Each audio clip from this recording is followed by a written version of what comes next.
ঈশ্বর পরম কৃষ্ণ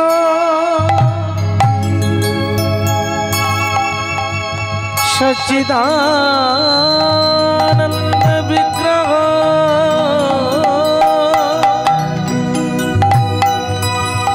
অনাদি গোবিন্দ সর্ব কারণে কারণ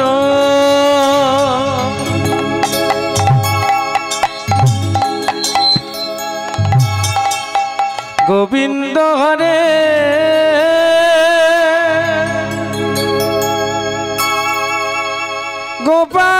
গোপাল হরে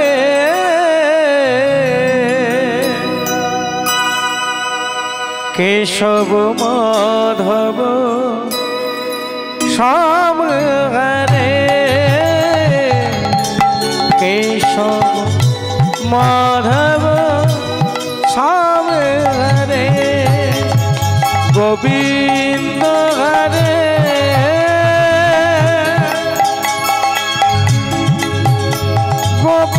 গোপাল হরে কেশব মাধব শ্যাম হরে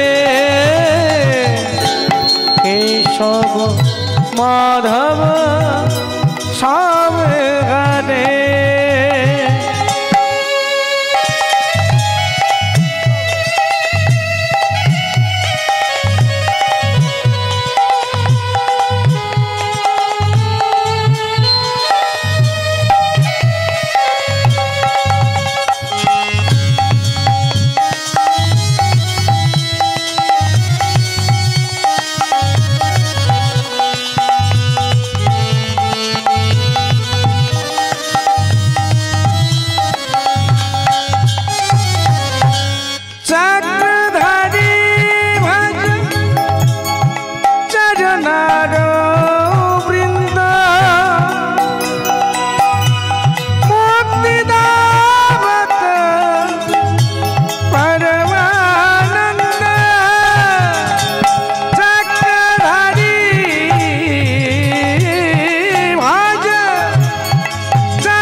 কেশব মাধব গোবিন্দ গোবিন্দ হরে গোপাল হরে কেশব মাধব শ্যাম হরে কেশব মাধব শ্যাম হরে কেশব মাধব শ্যাম হরে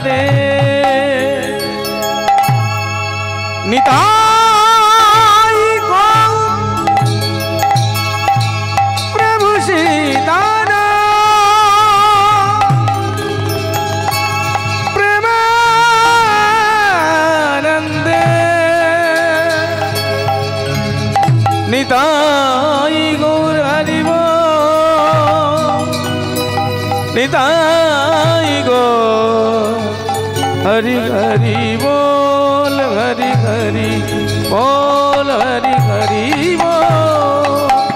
जय परम दयाल चाँद।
জনিতাই নিতাই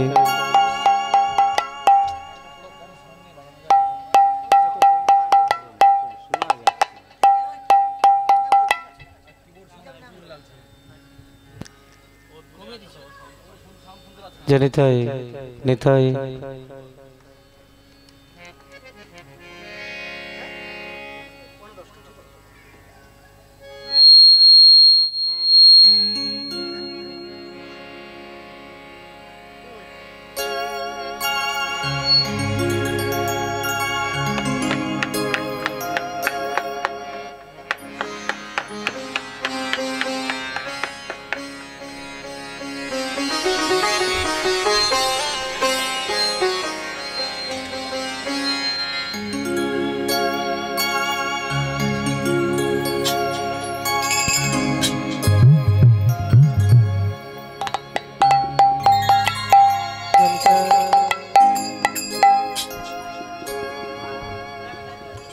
দেখুন জয়নিতাই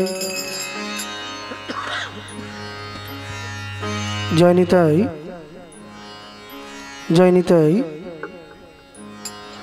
জয়নিতাই নিতাই জয়নিতাই নিতাই নিতাই সাউন্ডটা তুলুন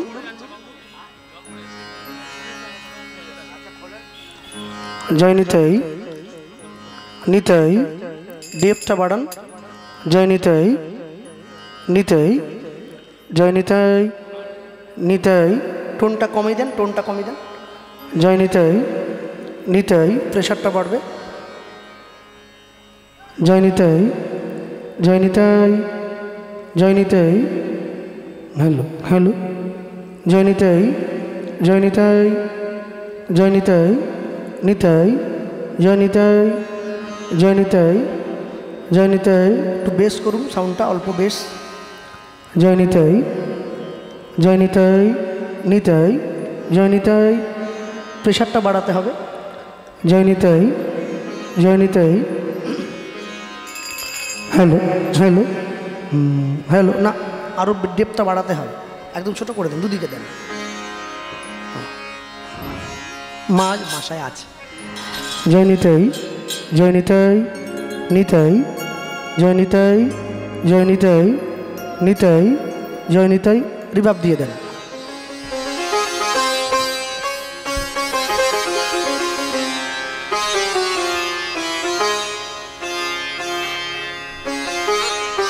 হ্যালো হ্যালো জয়নিতাই জয়নিতাই জয়নিতাই ডিলে করুন জয়নিতাই নিতাই জয়নিতাই জয়নিতাই জয়নিতাই নিতাই জয়নিতাই জয়নিতাই জয়নিতাই জয়নিতাই নিতাই আচ্ছা ধীরে ধীরে করুন সাউন্ডটা খন খন খন খন করছে জয়নিতাই নিতাই ঠিক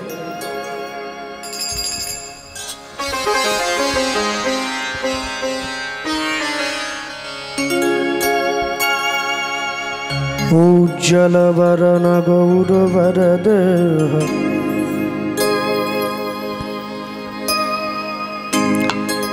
বিলসিত নিরবধি ভাব বিদেহ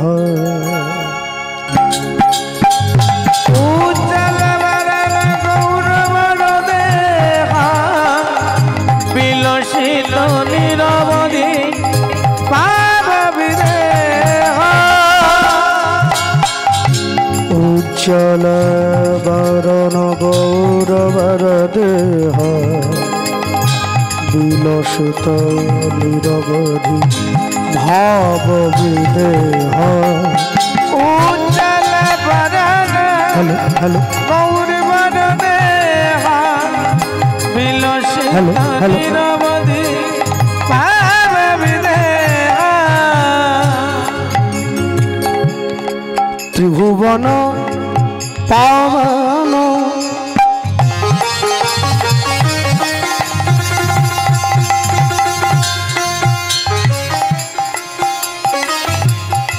ত্রিভুবন পাবন कृपयालेशं त्रिभुवन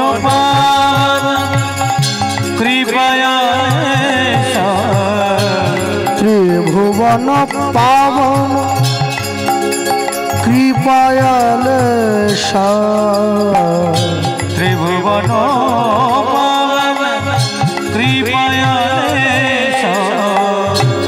तं प्रणमामि च श्री सचेतनय मम तग प्रणमामि श्री सचितनय उज्ज्वल वरण गौरवर देह विलसित निरवधि भाव विदेह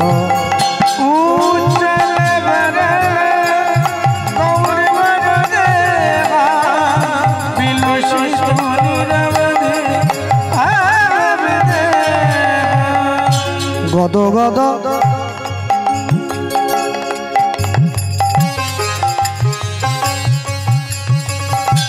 গদ গদ অন্তর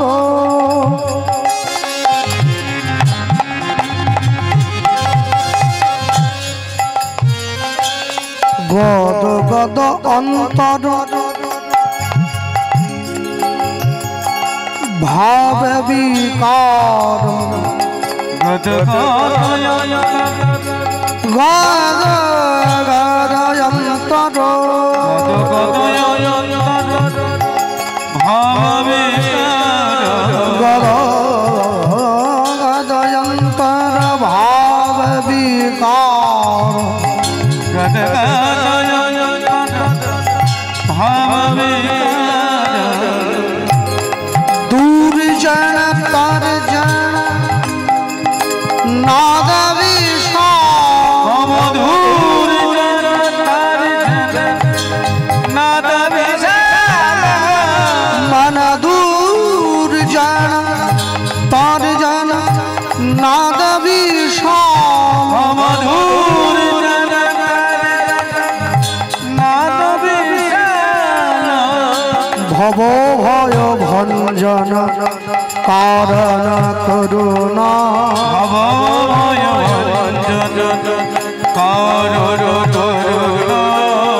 यं प्रणमामि च श्री सचेतनय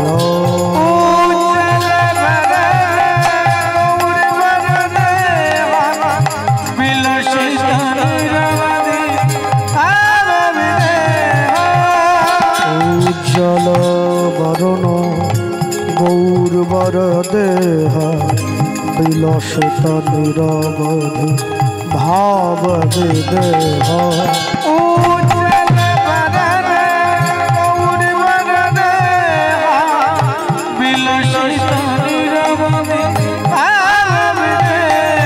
वन्दे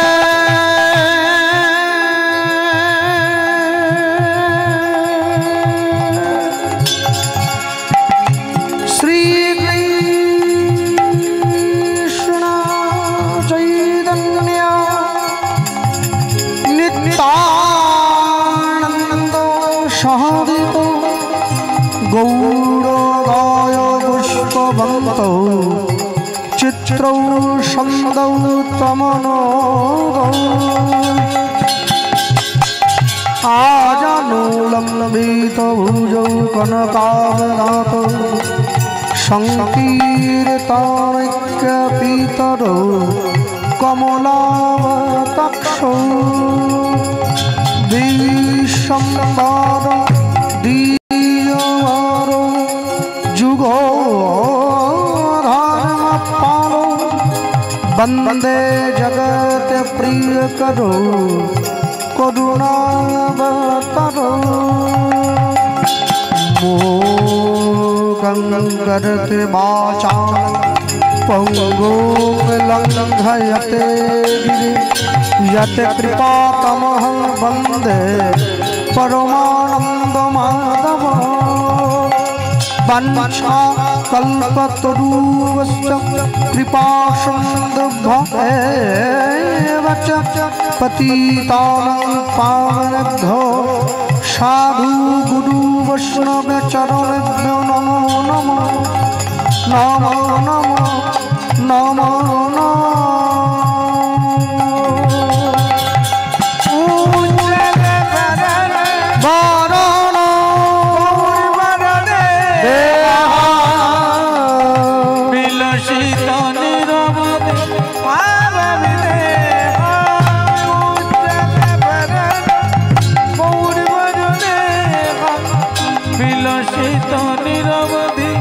पाव विदेह उज्जल वरन गौर वरुदेह विलसित निरवधि पाव विदेह गोरागुने प्राण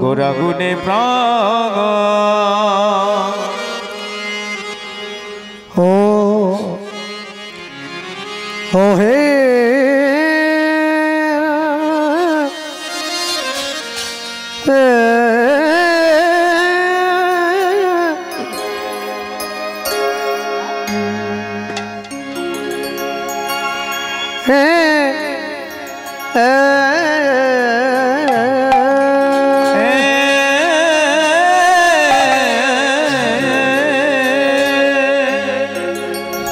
गो प्राण गुरा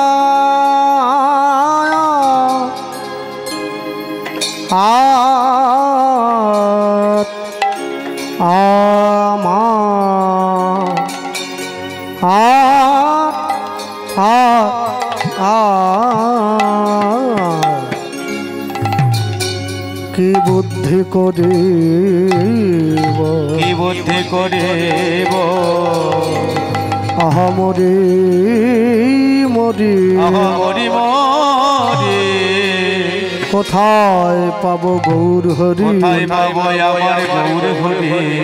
गोरा गुने प्राण गौरा गुने प्राण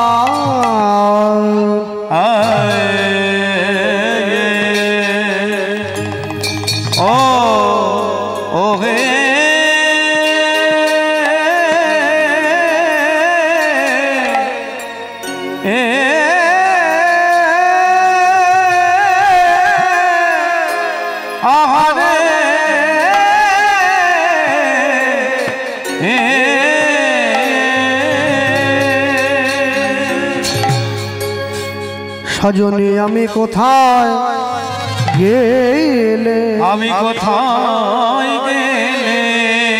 हे हे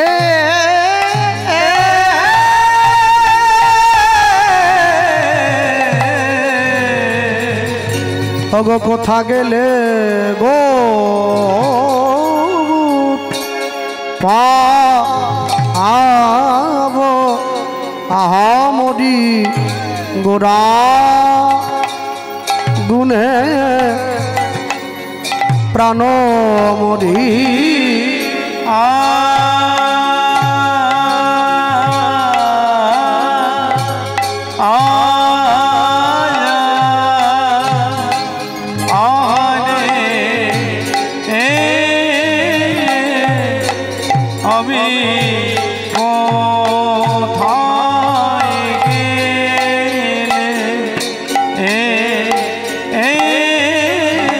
कोथाय गेले गो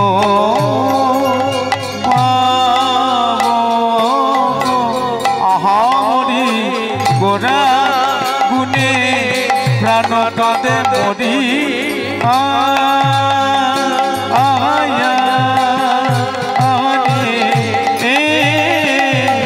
আমি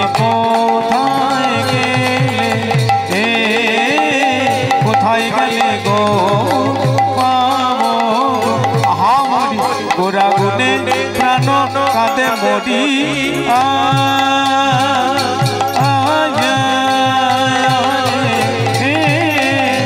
আমি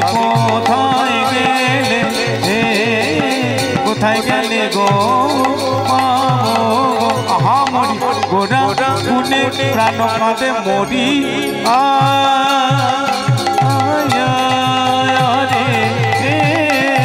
আমি কোথায় নিতাই গৌর প্রেমানন্দ হরি হরি গোরা গুনে হ্যালো হ্যালো আদে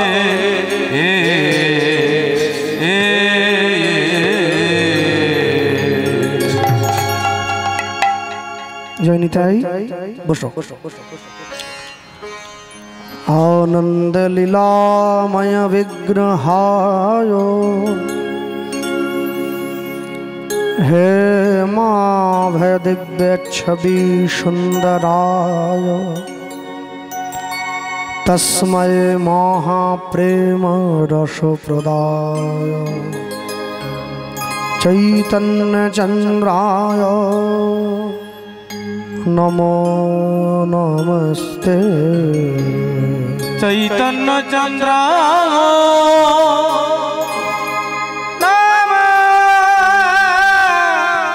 नमस्ते जय निताई उपस्थित हरिनाम संकीर्तन अनुरागी महामहा লীলা সংকীর্তন রূপে মহামহা মহত্তর যজ্ঞানুষ্ঠান অনন্ত অনন্ত কোটি বিশ্ব ব্রহ্মাণ্ডের অনন্ত অনন্ত কোটি ভক্তবৃন্দের চরণে হরিবাসদের প্রথম সান্ধ্যকালীন কীর্তনে সকলা শ্রীচরণে শতকোটি দণ্ডবৎ প্রণাম। নিকটস্থ দূরগত অনাহত আহত নিমন্ত্রিত অনিমন্ত্রিত যত ভক্তমণ্ডলী যারা হরিবাসরের আসন অলঙ্কৃত করেছেন, যারা শ্রবণ যন্ত্রের মাধ্যমে আজকের কীর্তন শুনছেন, তাদের সকলা শ্রীচরণে শতকোটি দণ্ডবৎ প্রণাম। সারা বিশ্বের যত ব্রাহ্মণ মণ্ডলী, বৈষ্ণব মণ্ডলী, ভক্তমণ্ডলী, ভক্তিমতী মায়েদের চরণে শতকোটি দণ্ডবৎ প্রণাম। মানুষকে সম্মান দিলে সেই সম্মান ঈশ্বরে মেলে, সর্বশাস্ত্রে তাহার প্রমাণ পাই। কবিচণ্ডী দাস যিনি উচ্চকণ্ঠে বলেছেন, তিনি সবার উপরে মানুষ সত্য, দেখো তাহার উপরে নাই। নিতাই গৌর প্রেমানন্দে হরি বল হরি বল। তো আমি শুরুতে দাঁড়িয়েই সবার আগে বলবো, আমি গত বৎসরও আপনাদের এইখানে কীর্তন গাইবার জন্য এসেছিলাম। এই সময়েই ছিল আমাদের অনুষ্ঠান। তা আমার পরে আমার গুরুদেব গেয়েছিলেন গৌরাঙ্গ সুন্দর চক্রবর্তী। তো এবছর তিনি নেই, তার পরিবর্তে অন্য একজন কীর্তনীয়া মাননীয় শ্রী বিশ্বজিৎ খাড়া মহাশয়, তিনি আমাদের পরে গাইবেন। তো যেইখানে আমরা যাই কীর্তন গাইবার জন্য, তো যেই কমিটিতে আমরা তৃতীয় বছর ঘুরে আবার ডাক পাই, তা আমাদের খাতায় ওই ডায়েরিতে লেখা থাকে যে প্রথম বছর কি লীলা হয়েছে, আর দ্বিতীয় বছর যদি ডাকে তাহলে আবার গিয়ে কি হবে। কেন মানুষের রুচিটা তো বুঝতে পারি, মানুষ কোনটা শুনতে চাইছে। আর সব থেকে বড় কথা দেখবেন, কীর্তনিয়া ভেদে মানুষের রুচি আলাদা। যেমন ধরুন, আপনাদের দক্ষিণ 24 পরগনার কীর্তন সুরসাগর যিনি শ্রদ্ধেয় অরুণ চট্টোপাধ্যায় মহাশয়, তার কাছ থেকে মানুষ কিন্তু তত্ত্বকথা শুনতে আশা করে না, তার কাছ থেকে সুর শুনতে আশা করে। আবার আমাদের মেদিনীপুরের শ্যামসুন্দর দাস মহাশয়, তিনি যখন আসরে ওঠেন, তার কাছ থেকে লোকে সুর শুনতে আশা করে না, তত্ত্বকথাটা শুনতে আশা করে। তাই এক একটি কীর্তনিয়াকে মানুষ এক এক রকমভাবে গ্রহণ করেছে। যার গ্রহণযোগ্যতা যত বেশি, তার জনপ্রিয়তা তত বেশি। যার পরিবেশনের মাধুর্য যত বেশি, তার মূল্যও তত বেশি, সেটা বাজার অনুপাতে হোক বা কমিটির চাওয়ার উপরে হোক। তা আমি সবার আগে আপনাদেরকে বলতে গিয়ে এটাই বলবো, গত বছর আমরা প্রথম এসেছিলাম, আমরা সান্ধ্যকালীন কীর্তনে মাধব দাস গোস্বামীর জীবনী কথা আলোচনা করেছিলাম। জগন্নাথের কাঁঠাল চুরি লীলাটি আপনারা সকলে শুনেছিলেন আমাদের পরিবেশনায়। তা আমি বলতে গিয়ে এবছর আপনাদের কাছে আমাদের লীলা মাধুর্য পরিবর্তন হবে। তবে সব থেকে বড় যা গাইব, শুরু থেকে লীলা মাধুর্যই গাইব, অনেক বড় আছে, সমাপ্ত করতে হবে, বিশ্রাম দিতে হবে লীলা। দেখবেন চৈতন্য মহাপ্রভু যাকে আপনারা দেখছেন মন্দিরে, যাদের বাড়িতে ছবি আছে, চিত্রপট আছে, দেখবেন বেশিরভাগ জায়গায় চৈতন্য মহাপ্রভু তিনি এইভাবে হাতটা তুলে দাঁড়িয়ে আছেন, খালি গায়ে একটা উত্তরীয় পরেছেন, একটা একদম সাধারণ ধুতি পরেছেন, আর বড় বড় চুল আছে কাঁধ পর্যন্ত, আর হাতটা তুলে আছে, দেখতে অপূর্ব সুন্দর, মানুষ তাকে দেখেই একবারে তার রূপে পাগল হয়ে গেছে। কিন্তু চৈতন্য মহাপ্রভু এই যে হাত তুলে দাঁড়িয়েছেন, মহাপ্রভু কিন্তু সুভাষচন্দ্র বসুর মতো আঙুল বাড়িয়ে বলেননি যে give me blood I shall give you freedom, তোমরা আমাকে রক্ত দাও আমি তোমাদের স্বাধীনতা দেবো। চৈতন্য মহাপ্রভু কিন্তু সুকান্ত ভট্টাচার্যের মতো গালে হাত দেননি, চৈতন্য মহাপ্রভু বিবেকানন্দের মতো পাগড়িও পরেননি, রবীন্দ্রনাথের মতো বড় দাঁড়িয়েও রাখেননি, হাতটা তুলে দাঁড়িয়েছেন। হাত তুলে দাঁড়িয়ে থাকার অর্থ হলো আত্মসমর্পণ করা।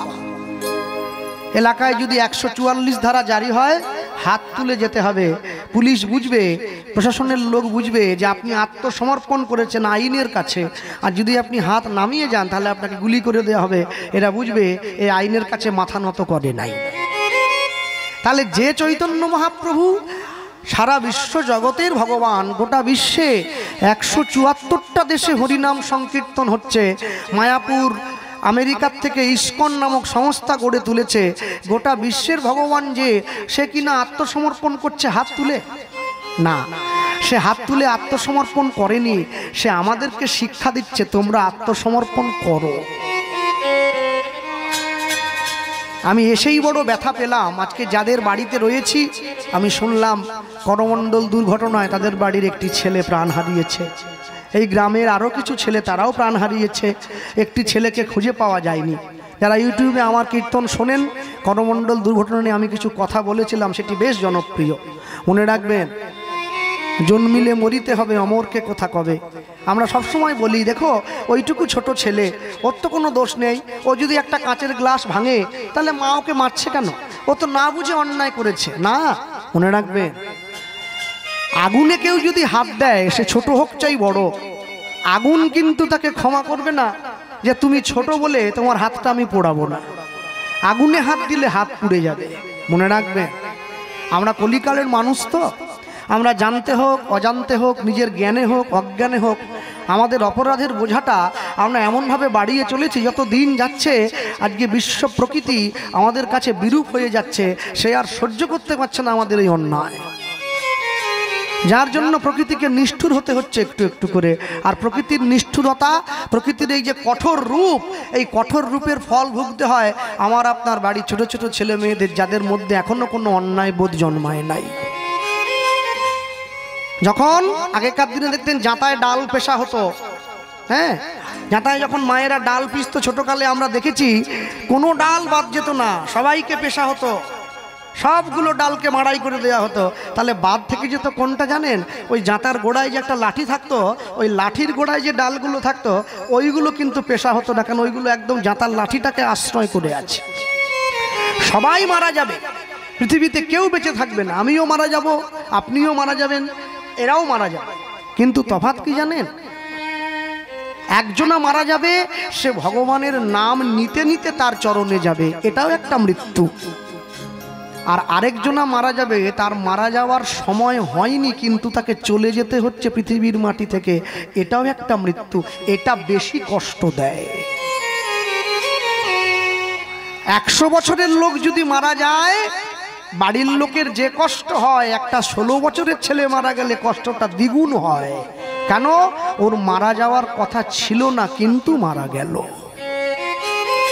মনে রাখবেন, এই সব কিছুর মূলে আমাদের কর্ম। আপনি যেমন কর্ম করবেন তেমন ফল পাবেন। সারা জীবন ধরে কেউ যদি উচ্ছে গাছ লাগিয়ে মৃত্যুর সময় গিয়ে আম চায়, সে কিন্তু পাবে না। যে যেমন কর্ম করে আসিয়া এই চরাচরে, কর্ম অনুযায়ী ফল লয় পাইয়া মনুষ্য জন্ম। জীব যদি করে পশু কর্ম, পশুজনই হইবে নিশ্চয়। আপনি যেমন করবেন ফল আপনার তেমন হবে। হ্যাঁ ভক্তমণ্ডলী মায়েরা, এই যে গৌরাঙ্গ মহাপ্রভু দুটো হাত তুলে দাঁড়িয়ে রয়েছে আমাদের সম্মুখে, কলিযুগের জীবের সামনে দণ্ডায়মান। এই হাত তুলে দাঁড়িয়ে থাকা গৌরাঙ্গ মহাপ্রভুটা যে বৈষ্ণব আমাদের কাছে এনে দিয়েছেন, যে মহাজন আমাদের কাছে এনে দিলেন যে তোমরা দেখো গৌরাঙ্গ মহাপ্রভু কেমন ছিলেন, আমরা সেই বৈষ্ণবের কথা শুনব। আলোচ্য লীলা মাধুর্য গৌরাঙ্গ মহাপ্রভুর অনুগত প্রাণ প্রিয় বৈষ্ণব মহাজন শ্রীল বাসুদেব দত্তের শ্রী গৌরাঙ্গ। নিতাই গৌর প্রেমানন্দে হরি বল হরি বল। তারা মন দিয়ে আস্বাদন করুন। প্রথম থেকে গাইছি। বাংলাদেশের ফরিদপুর জেলার কাঞ্চনপল্লী গ্রামের 11 বছরের বিধবা মায়ের ছেলে, যার নাম বাসুদেব দত্ত, মায়ের কাছে গিয়ে 11 বছরের ছেলে মায়ের হাত ধরে বলছে, মা আমায় বলতে পারো আমি কোথায় গেলে গৌর পেতে পারি? মা বলছে, খোকা এইটুকু বয়সে পড়াশুনো করো, খেলাধুলো করো, নিজের জীবনে দাঁড়াও, নিজের পায়ে দাঁড়াও, তুমি গৌর নিয়ে কি করবে? ও মা, সবাই যদি ডাক্তার হবে, সবাই যদি মাস্টার হবে, সবাই যদি উকিল হবে, সবাই যদি ব্যারিস্টার হবে, সবাই যদি নেতা মন্ত্রী হবে, তাহলে সাধু হবে কে? সাধুরও দরকার। সাধু না হলে তো সমাজে শৃঙ্খলতা বজায় থাকে না। ওমা আমায় বলো না কোথায় গেলে গৌর পাওয়া যায়? যেই বলেছে, মা বলছে, খোকা আমি তো জানি না, তবে শুনেছি বাংলায় নবদ্বীপ বলে একটা জায়গা আছে, সেই নবদ্বীপে নাকি কলিযুগের ভগবান মহাপ্রভুর জন্ম হয়েছে। তুই যদি নবদ্বীপে যেতে পারিস, তুই গৌরকে পেলেও পেতে পারিস। মায়ের চরণে প্রণাম জানিয়ে ছেলে বেরিয়ে পড়েছে, নবদ্বীপে আসছে, গৌর খুঁজছে। রাস্তায় যার সঙ্গে দেখা হচ্ছে তাকেই প্রশ্ন করছে, ও ভাই আমায় বলতে পারো কোথায় গেলে গৌর পাওয়া যায়? যাকে দেখছে তাকেই জড়িয়ে ধরে প্রশ্ন, মোর গোরা গুনে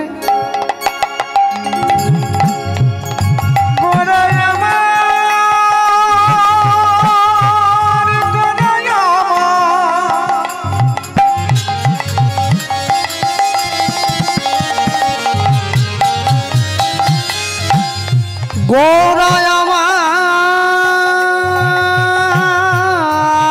গোরা,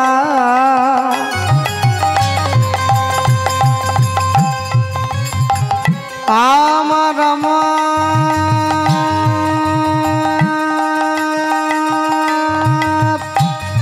গোরা, ওই না গোড়া গুনে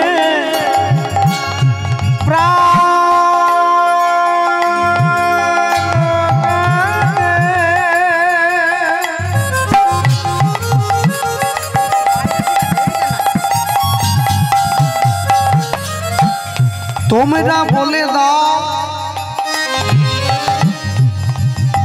আমি কি বুদ্ধি করিব? গোড়া গুনে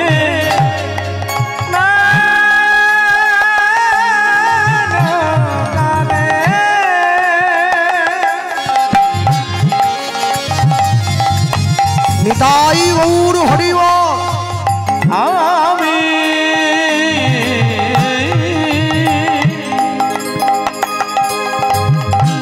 কি বুদ্ধি করিব? বল গৌরাঙ্গ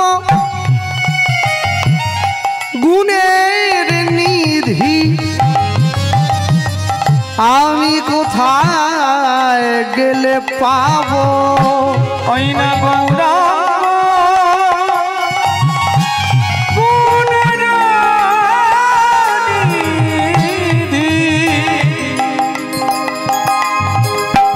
আমি কোথায় গেলে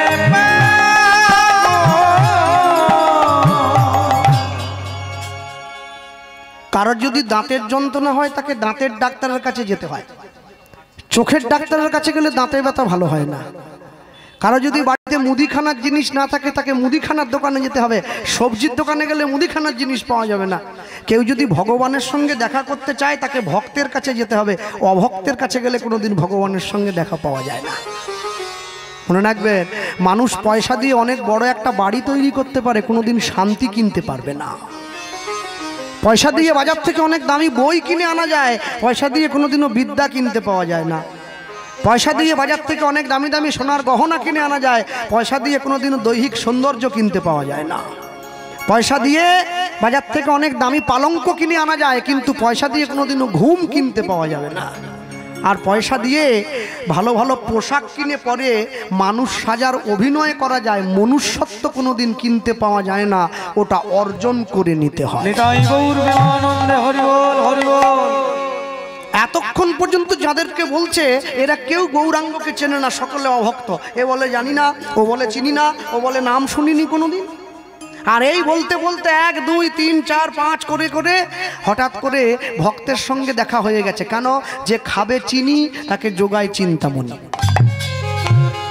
ভাবছো বসে চলবে কিসে, তুমি ভাববার কে? তোমার ভাবনা যিনি ভাবছেন তুমি ভাবো তাকে। আর যেই ভক্তের সঙ্গে দেখা হয়ে গেছে ছুটে গিয়ে জিজ্ঞাসা করছে, ও ঠাকুর বলতে পারো কোথায় গেলে গৌর পাওয়া যায়? এই খোকা কি নাম রে? আমার নাম বাসুদেব দত্ত। বাড়ি কোথায়? আমার বাড়ি বাংলাদেশ, কাঞ্চনপল্লী। তা বাংলাদেশ থেকে এই পল্লীতে কি মনে করে? আমি গৌরের সঙ্গে দেখা করতে চাই, তাই তো ছুটে এসেছি। গৌর নিবি? তা গৌর নিয়ে কি করবি? না না, অত কথা তোমায় বলতে পারবো না। হ্যাঁ জানেন তো, লোকটা সারা জীবন মাছ মাংস খেয়েছে, খুব অমাবস্যা পূর্ণিমা কোনো বাদ দিল না, ডেলি। হঠাৎ করে ভক্ত হয়ে গেছে, গ্রামের লোক চমকে উঠলো। কি হলো? যে লোকটা কোনোদিনও একদিনও মাছ ছাড়া ভাত খায়নি, অমাবস্যা পূর্ণিমাতে পর্যন্ত রেহাই দেয়নি, সেই লোকটা হঠাৎ করে মালা তিলক নিয়ে নিরামিষ খাচ্ছে কেন? তাকে গিয়ে প্রশ্ন করুন, ভাই তুমি হঠাৎ করে নিরামিষ খেলে কেন? সে উত্তর দেবে, বলতে পারবো না, তবে ভালো লাগেনি তাই আমিষটা ছেড়ে দিয়েছি। মানুষ যখন ভক্ত হয়, মানুষ যখন বৈষ্ণব হয়, মানুষ যখন সাধু হয়, সে কিন্তু আপনাকে বলতে পারবে না কেন হলাম, কেন হলাম সে বলতে। কেন? আত্মার পরিবর্তন ঘটেছে, আত্মার পরিবর্তন ঘটেছে। এতদিন পর্যন্ত ঘুমিয়েছিল কিন্তু জেগেছিল। মাছ জলের মধ্যে থাকে কিন্তু চেয়ে থাকে, ঘুমালেও চেয়ে থাকে, জেগে থাকলেও চেয়ে থাকে। ওর চোখে তো পাতা নেই, ফেলবে কি করে? তা মানুষ, বৈষ্ণব মহাজন বলছেন, যতদিন পর্যন্ত জীবের গুরু দীক্ষা নাহি হয় ততদিন পর্যন্ত সেই জীবকে পশু বলে জানিবে নিশ্চয়। কোনো মানুষের জীবনে যদি 60 বছর বয়সে তার গুরু দীক্ষা হয়, আপনাকে বুঝতে হবে তার জীবনের আগের 59 বছর তার জীবনে মৃত, ওটা কোনো দাম নেই। হ্যাঁ, আর যেই বলেছে সঙ্গে সঙ্গে বলছে অত কথা বলতে পারবো না। আপনি কি জানেন গৌরাঙ্গ মহাপ্রভুর ঠিকানাটা? যেই বলেছে তখন সঙ্গে সঙ্গে ওই ভক্ত ছেলেটার হাত ধরে বলছে, শোনো বাসুদেব, আমি তো জানি না, তবে আমি এইটুকু জানি কলিযুগের ভগবান সে নাকি জন্ম হয়েছে নবদ্বীপ বলে একটা জায়গায়। তুমি যদি নবদ্বীপে চলে যেতে পারো বাবা, তুমি গৌর পাবে। কি করে বুঝবো কোনটা নবদ্বীপ? এই রে, আরে পাগল ছেলে, যে গ্রামের পাশ দিয়ে গঙ্গা বয়ে যাচ্ছে ওইটা, ওই গ্রাম, গঙ্গার পাশে যে গ্রাম, ওই গ্রামটার নাম নবদ্বীপ। কি বলছেন? এই তো ডায়মন্ড হারবারের পাশ দিয়ে এলাম, গঙ্গা বয়ে যাচ্ছে, তা ডায়মন্ড হারবার কি নবদ্বীপ হয়ে গেল? না না, তা কি করে হবে? তা কি করে বুঝবো? শোন, সোজা উপায় বলে দিচ্ছি। যে গ্রামের মানুষ সদা সর্বদা মুখে গৌরের নাম করে, যাহাকে দেখিলে মুখে আসে কৃষ্ণ নাম, জানিবে সেই বৈষ্ণব, তাকে করিবে প্রণাম। যাকে দেখলে তোর বদনে হরিনাম আসবে, কৃষ্ণ নাম আসবে, তোর অন্তর প্রেমে পরিপূর্ণ হবে, জানবে সেই বৈষ্ণব। সে হাড়িমুচি মেথড্রোম হোক, তুমি সে বিচার করবে না। তাকে যদি ভালো না লাগে তুমি তাকে কথা বলবে না, পাশ দিয়ে চলে যাবে, কিন্তু মাথাটা নিচু করে তাকে সম্মান জানিয়ে যাবে। কেন জানেন? চৈতন্য চরিতামৃতকার বললেন, মর্যাদা রাখিলে হয় সাধুর লক্ষণ। যে সাধু ব্যক্তি হবে সে সবাইকে সম্মান দেবে, আর যে দুরাচারী, অনাচারী, পাপাচারী, ব্যভিচারী ব্যক্তি হবে সে কাউকে সম্মান দেবে না। সে বলবে জগতের সব লোক খারাপ, যত ভালো সব আমি। হ্যাঁ, যে ভালো লোক হয়, যে জ্ঞানী লোক হয়, সে কোনোদিন অপরকে কটু কথা বলে না, যে নিজেকে ছোট করে। বড় যদি হতে চাও ছোট হও আগে। নিজে যারে বড় বলে বড় সে নয়, লোকে যারে বড় বলে বড় সেই হয়। যদি পেতে চাও কিছু আগে মাথা করো নিচু। নিতাই গৌর প্রেমানন্দে হরি বল হরি বল। যেই বলেছে সঙ্গে সঙ্গে বলছে, ঠাকুর তাহলে আমি আসি, তুমি যখন আমার ঠিকানা দিয়ে দিয়েছ। ছেলেটা চলে এসেছে নবদ্বীপের মাটিতে। সকালবেলায় পতিত পাবনী মা গঙ্গার পাড়ে দাঁড়িয়ে মাকে প্রণাম করছে। মা, আমি এসেছি, তুমি তো পতিত পাবনী, আর আমি যার খোঁজে এসেছি সে হচ্ছে পতিত পাবন। কৃপা করে দাও কেন তোমার আশীর্বাদ কপালে নিয়ে, তোমার আশীর্বাদ ছিঁড়ে ধরে আমি মহাপ্রভুর ঠিকানাটা পেয়ে যেতে পারি। গঙ্গার পাড়ে বসে আছে, সকাল হয়েছে, আর ঠিক এমন সময় দেখছে গঙ্গার পাড় ধরে অগণিত ভক্ত, অগণিত মায়েরা, সকলের গলায় তুলসীর মালা, কপালে তিলক, তারা গঙ্গা স্নানে যাচ্ছে। সকলের মুখে ভগবানের নাম। এই কি বাবাজি যে বলল যাকে ভালো লাগবে তাকে গিয়ে জিজ্ঞাসা করব, এখানে সবাই তো কৃষ্ণ নাম বলছে, সবাই তো গৌড়ের নাম বলছে, তাহলে চিনব কি করে? মনে রাখবেন, ভগবানের নামকে সম্মান দিতে গেলে সবার আগে যে আসনে বসে নাম শুনছেন সেই আসনটাকে সম্মান করতে জানতে হবে। হরিনামের এই ছেঁড়া চট, এটা বিয়ে বাড়ির আসন নয়, এটা মরা বাড়িতে যে মরে গেছে সেই আসন নয়। এখানে সাধুগুরু বৈষ্ণব বসবে, জ্ঞানীগুণীজন বসবে, আমার বাবার থেকে বয়সে বড়, আমার দাদুর থেকে বয়সে বড়, তাই আসনকে সম্মান দেব কি করে? সবার আগে হরিনামের আসনে জুতোটা বাইরে খুলে হাতে নিয়ে উঠে আসতে হবে। আমি উঠে আসবো, আমার ছেলে মেয়েকে শেখাবো। আমি যদি হাতে নিয়ে জুতোটা উঠে আসি, আমার দেখা দেখি ওরাও শিখবে, জোর করার দরকার নেই। ভক্তমণ্ডলী মায়ের সকালবেলা বসে আছে, আর ঠিক এমন সময় দেখছে এক নদিয়া নাগরী, নবদ্বীপের এক মা, সে কক্ষে কলসি নিয়ে গঙ্গার ঘাটে জল আনতে যাচ্ছে। দেখে খুব ভালো লেগেছে, মনে মনে ভাবছে ওই মাকে গিয়ে যদি জিজ্ঞাসা করি কোথায় গৌড় আছে, মা নিশ্চয়ই বলতে পারে। আস্তে আস্তে করে এক পা দু পা করে গিয়ে মায়ের আঁচলটা টেনে দিয়েছে, আর যেই টেনে দিয়েছে পিছন ঘুরে, এই কে রে? মা আমি। যেই মা বলেছে, সন্তান যদি মা বলে কাউকে ডাকে মায়ের সব দুঃখ গলে যায়, সে চেনা হোক চাই অচেনা হোক। সেই একই রে, একই খোকা, কে তুমি? মা আমি একজনের ঠিকানা নেওয়ার জন্য নবদ্বীপে এসেছি। কে? কার ঠিকানা চাইছো? আমি গৌড়ের ঠিকানা খুঁজছি। গৌড়ের ঠিকানা খুঁজছিল। নদিয়া নাগরী ভাবছে এইটুকু ছেলে এখন থেকে গৌড়ের ঠিকানা নিয়ে কি করবে? শোনো বাবা, তুমি গৌড়ের ঠিকানা নিয়ে কি করবে? ওমা তুমি কি গৌড়কে চেনো? চিনি তো, চিনি, জানি, কিন্তু তুমি আমায় বলো তুমি গৌড়ের ঠিকানা নিয়ে কি করবে? ওমা আমি তো গৌড়কে কোনোদিন দেখিনি, তবে যদি গৌড়ের ঠিকানাটা তুমি দাও, আমার কিছু মনের ইচ্ছে আছে, আমি সেই ইচ্ছেটা গৌড়ের কাছে গিয়ে বলবো। কি ইচ্ছে আমায় একটু বল, আগে আমি শুনি, যদি আমার পছন্দ হয় তবেই তোকে ঠিকানা দেবো, না হলে দেবো না। ছেলেটা বলছে, ওমা জানো তো, গোরা যদি হতো ফুল, আমার গোরা যদি হতো ফুল ফুল। তুলনা করছে দেখুন, কোনোদিন দেখেনি গৌরাঙ্গ মহাপ্রভুকে। এই পদাবলী যিনি লিখছেন তিনি হচ্ছেন বৈষ্ণব মহাজন জ্ঞানদাস গোস্বামী মহাশয়।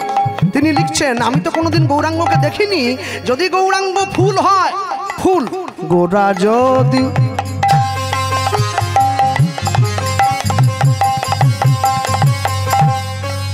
হতো ফুল,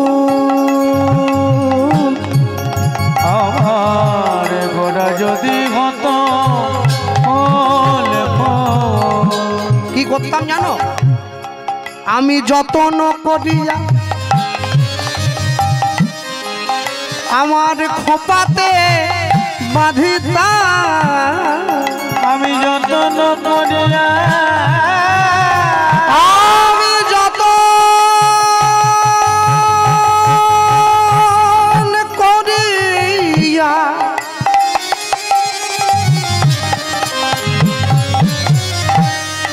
আমার খোপাতে বাঁধিতাম,